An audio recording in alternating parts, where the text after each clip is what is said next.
Ladies and gentlemen, I'm pissed off today. You want to know why I'm pissed off today? I'll tell you why I'm pissed off today. The duplicate legendary system has been announced, and I just watched the video which I'm about to show you. Normally, I watch these things live and react live for you guys, but I was so anxious to watch this because it's been literally years. I've been waiting years for this announcement. So I watched it, and not only did I watch it, but I watched some of my content creator fellow friends' videos, and I saw they were all very happy today. But in reality, there was only one person who got their response right at all for the duplicate system. And I bet you guys feel the same way that I feel and that this one guy felt about it. I'm going to show you the only correct content creator response at all to this duplicate system right now. Gig sums up how I feel. They covered it all, man. They did a really good job.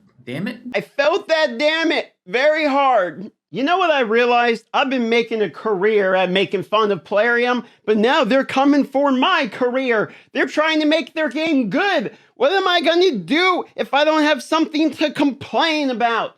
Well, pod. Welcome, well, pod. Don't forget to subscribe. This is Darth Microtransactions channel, and we're gonna have some fun tonight. Well, pod, welcome back.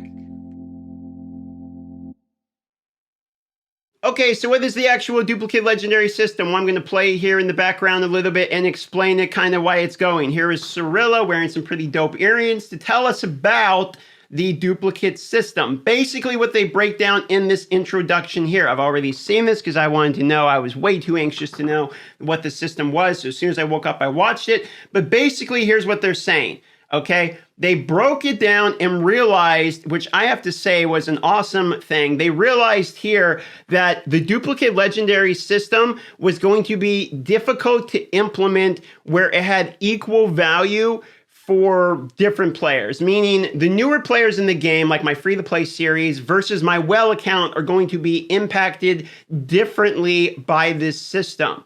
They are identifying this problem and they attempt to address this. I will say this is an impossible problem to fix because being a duplicate system requires you to have, who would have guessed it, duplicates. So if you're newer, you're not going to have them. That is basic logic. So even though this is what I would consider a near impossible thing to address, they identified and addressed this problem, and I was fairly happy, and I will say impressed with their solutions as we get into it. But I wanted to, in the beginning, highlight this part of it because this is an important part that I did not think they were going to mention that they were aware of. A lot of the times these type of systems are, something's coming to the game, let's not mention where could the potential problems could be. They came right out in the beginning, kind of just said it. Love that. Now, where is the actual duplicate system going to be? It's going to be in the sparring pit. So the sparring pit's a little underutilized. They're giving a little bit of a visual upgrade here. Looks significantly better. It's getting renamed Faction Guardians. Why? Because the Faction Guardians now each different banner, right? So you have like Banner Lords, High Elves, etc. Those are going to allow you to put duplicates of those factions in, which is what they're explaining here. Now, the duplicates of the champions that you put into the Faction Guardians actually here are going to still be used, meaning if you have 2 code hearts, you can still use them. But keep in mind what they're saying here is it boosts the rarity of the heroes that you're using. So if you put in 2 rares, you're going to get 2 rares worth of boost, and that will boost all your other rares, but not your epics. So if you have lots of legendaries, your legendary gets a boost, the epics get a boost, the rares get a boost. This way, it is a little bit easier for people who only have duplicates of rares, for instance. I will say, in particular, this is good for free-to-play. You might not think it is because you're thinking, well, Arena, people are going to crunch their best legendaries and stuff in, which there's another system later on we're going to talk about where that's even gets worse. Don't worry about Platinum Arena. Platinum Arena is going to be a cluster matter what they add to the game. There's only 300 people that are going to be battling it out. That's a problem in and of itself, okay? Platinum Arena is always going to have balance issues. Almost any game that has a top arena-based system that has a limited number of them that has pay-to-win mechanics in it is going to have a balance issue. So I'm not really worried about that, if I'm being honest, okay? For free to play, this is great because you can farm heroes like War Maiden, and you can use those, there's a War Maiden, there's Spear Host, so like the classic arenas like War Maiden, the Spear Host into your Kel or whoever your AoE is. So you can farm some of these, like for instance, the Barbarians, and give a boost to that class. Now, you could even farm heroes that you're not going to use that are farmable heroes in order to boost that class. For instance, like Dark Elves, you could farm some Dark Elves. Spear Host comes to mind to boost your Kel. Okay, so there is some good things you can do as free to play that this system is implementing. They're going to show how this works, which is basically you go down the list and you unlock the further one, speed being the last one. So you unlock HP, then attack, then resistance, then defense, then speed, okay, for the rarities of these champions. This is great. I will say that I'm a fan that it goes down the line unlocking. Again, it might seem like a pay-to-win mechanic, and sure it is, but if it was just speed, then the first thing you would do is everyone would just put it into speed and then kind of forget about the other sets. It'd be speed and attack, etc. This way, you kind of have to grind through it. I'm actually okay with that, okay? The other cool thing about this is the duplicates can actually be used. So if you have 2 Cold Hearts, you can use them. If you have 2 Raglans like they're showing, you can use them. This is not something that crunches your legendaries. You get power without having to remove them. This was another issue I was significantly worried about. They also show a level 1 hero, so you don't have to have the hero actually upgraded in order to get the bonus stats. This is another general level of generosity. So far, this is a great implementation of it, okay? I love that. Don't lose your heroes. You get bonus stats. It works for rare, for epic, for legendary. Almost near perfect implementation of that. I wouldn't know what to say in order to make it better myself. I'm sure someone in the comments could point out some problem with it or something, which is why I say near perfect. It seems good, is what I'm saying. Trust me, the intro of this video is because I'm making a meme where it's like, I want to make fun of this. How good content would that be, okay? However, what they're saying is the lower tier people are now going to have help with Doom Tower, other content that's difficult into the game. Now, if we want to put on the pessimistic hat, we could say, okay, DM, what about future content? Are we worrying about scalability of future content now that they have this? They're going to require to have all these bonus stats, with the factions and all that in order to compete in future content. I don't know. And I don't want to put, the horse before the cart, they say. I don't want to take away something here that is a well-done system because of a potential problem in the future. Today, this is a huge win. And not only is it a huge win, but it gets better. So we're going to continue this, okay? That's a good system in and of itself. But there is more systems that are adding to the game with the duplicate legendary, okay? Because let's say you max that out. Because you could probably max that out pretty easy, to be honest. I mean, there's a lot of people with a lot of duplicates. Now we get into the part that somebody asked me yesterday what I thought the duplicate legendary system was going to be, and I guessed it was going to be what their second version implementation of this is, which if you're familiar with Marvel Strike Force, it is exactly the Red Star system. It is essentially, you can take duplicates of your legendary hero, crunch them into that hero, make that hero be permanently gone, and it will make your other hero stronger. You see here,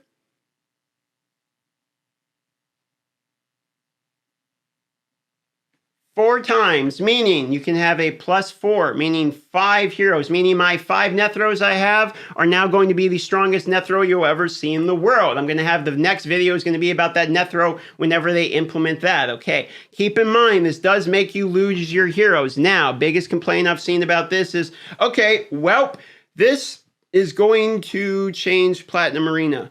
Probably, but keep in mind, I don't think the people who are in first place are no longer going to be in first place. I've seen these Platinum Arena people. There's people that stream that are in Platinum Arena, and you probably know a lot of them, and they stream every day, this type of stuff, and they're always placing in the top ranks, and they have like 10 CFs. What are you complaining about? You don't. You're not going to be competing with them anyway. So let's put it this way. It's about gear, okay? If they're getting a percentage of base stats, it's not a big deal. If they're getting a percentage of base stats, including speed, it is a big deal. If they're getting a percentage off the top of all stats, including gear, that is a massive deal, even more so for the Wells, okay? Now, Doesn't matter for people like you and I. I say you and I because even though I spent 16 grand on this game, there's no way I could get into Platinum Arena on my main account right now if I wanted to. It doesn't matter for us. We're not going to be competing with them anyway. No matter what version of the system came out, the people in Platinum Arena are going to get stronger. Okay, let's keep going. They address this by saying it's only +4, so it's not going to address the balance and all that. If you make some heroes stronger than the others, it's going to address the balance. There's no lie about that. Now, they say some of these heroes can't be got multiple times. They say, okay, well, that makes sense. If we can't get them multiple times, we're going to allow you to crunch other heroes. And they give, for an example here, they use Vizix the Unbowed, who people have duplicates of at this point because she's not such a good Void Legendary. You can use her to Lydia. I think this is a great solution. Hopefully they use all shit heroes basically to crunch into the good ones. Great solution. Okay, now we're going to get into what is the third implementation of this, which is effectively what I would call the reroll system, or the change one champion for another. You can take your heroes and turn them into tokens. These tokens can then be exchanged in a token store to get other legendary heroes. These other legendary heroes will have a price, meaning it's not a one-for-one exchange. The price will change based upon the strength of the hero. How do I feel about this? There's two things. This is the only part that I feel slightly different than my fellow content creators, which is that this system is not the reroll / duplicate system I wanted. It is a good system, okay? It is a good system. However, in the implementation where we were taking heroes and getting new heroes back, I would have preferred the opportunity to reroll like a legendary shard or something I know is going to get legendary and get a random one for two reasons. One of which is we have less summoning rush / champion chase acquisition. Now, I don't know if these are going to count for champion chase. If they do, that part of my point can be redacted. Okay, if they count for champion chase, that's fine. I would say the summoning rush point probably stays. This is my only complaint with this system, other than it's going to be multiple duplicates per, as there will be pricing. We don't know if Sir Nicholas is going to be 15 tokens. We don't know if Tomb Lord is going to be 5 tokens.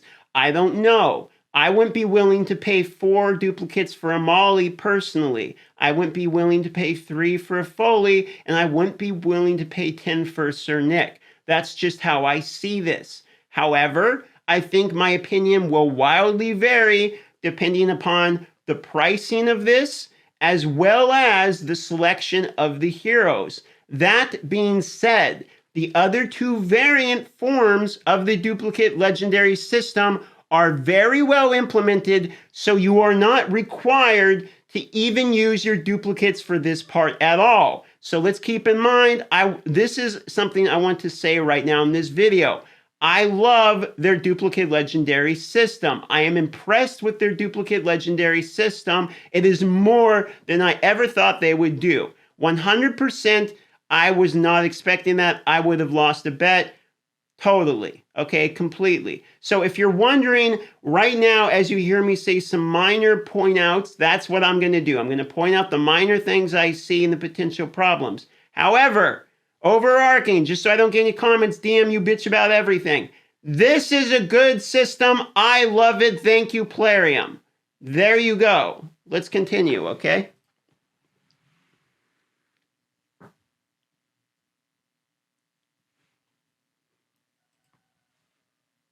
There we go with the price. So they talk about different legendaries, different price. You can get each of them once.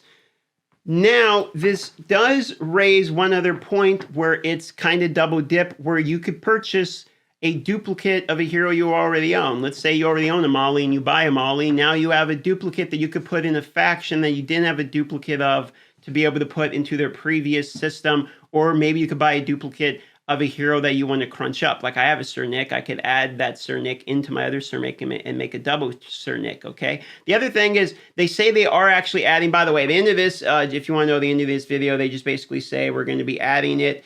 They say we're also going to be making champions. Right here is highly important. We're going to be making champion fusion event heroes in here as well.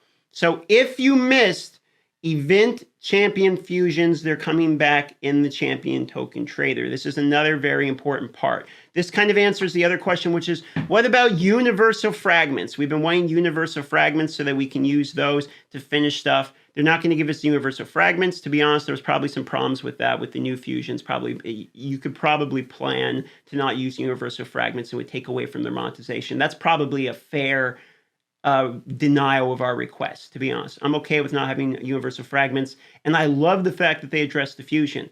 This is all good stuff, okay? This is all great. I like this. It almost makes the wait worthwhile, to be honest. I mean, it is kind of a bummer. It took years to get to this point, but this is all good, okay? So they mention that. They also say these heroes are going to be added. So you can see here, Yamina Anya, Fushan, Molly, Foley. I'm not really interested with any of these, to be honest with you. However, the one that is coming is we're going to be getting Sir Nicholas. I do believe Sir Nicholas is the first of the fusion events, because if you didn't know, Sir Nicholas was a fusion event back in the day, and we have asked as content creators many times over the years for them to give people another chance to fuse Sir Nick, because it was basically free uncommons fused him. So for that reason, huge fan of them reoffering Sir Nick as the first fusion event, because it was the first one. Great. All in all, you want to know the DM stamp of approval is stamped. This was a great implementation. This took years to get to this point. I love it. It's fantastic. All of the content creators are feeling positive. This includes me. If you are wondering, because I said this at the time of quitting Raid, at the time of having issues with Raid, and I've said this even before that for years, I said I always had 3 largest issues with Raid. Lack of free-to-play resources and acquisition of heroes, which has, in my personal opinion, gotten better over time.